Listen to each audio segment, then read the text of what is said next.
Hi there, I'm Jess Arce, America's dyslexia expert and CEO of 3D Learning Experts. Dyslexic people will only end up being thieves or store clerks because we can't read.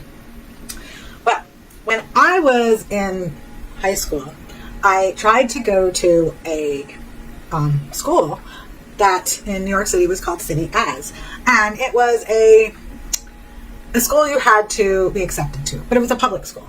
And they did not accept me because they said that I did not read well and I was not going to amount to anything.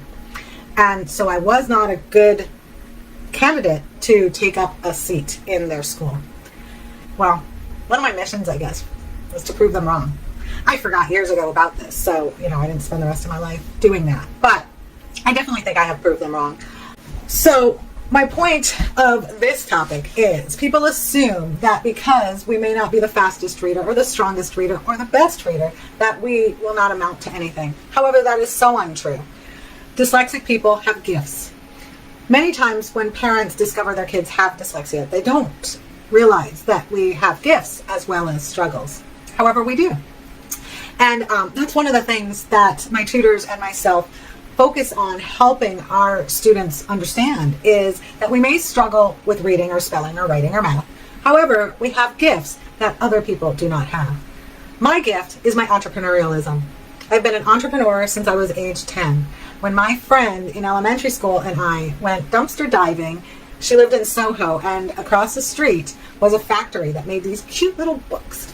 And there were notepads, and they would throw away the ones that were not perfect. Well, we would go to the dumpster and dig out their trash. And then we'd sit on her, not stoop, but her dock, and we would sell these little notebooks for 25 cents. So that was my very first entrepreneurial endeavor.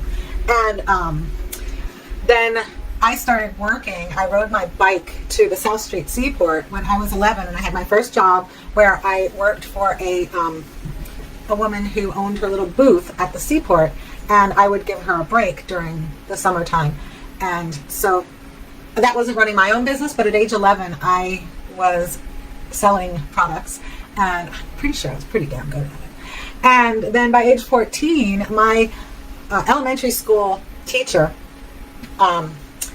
he was a PE teacher, and he gave up being a teacher, and he started selling men's dress shirts, button-up dress shirts, at a booth in the village. And so he hired me to sell shirts for him, and I made $15 an hour, and this was back in the 80s, when minimum wage was like $3.50. So anyway, all out of the box things. I could go on and on about all of the crazy careers I have had over the years and crazy jobs that I have taken. But just remember that dyslexic people are out of the box 3D thinkers. So don't feel bad that your child is struggling in school right now. Don't feel like they're not going to accomplish anything.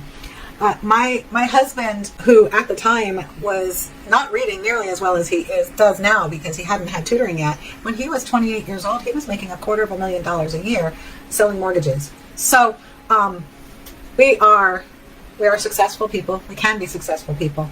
And the one key to your success is a support system. One person needs to support that dyslexic, dyscalculic, or dysgraphic learner to give them confidence to think that they can do it, and they can do it.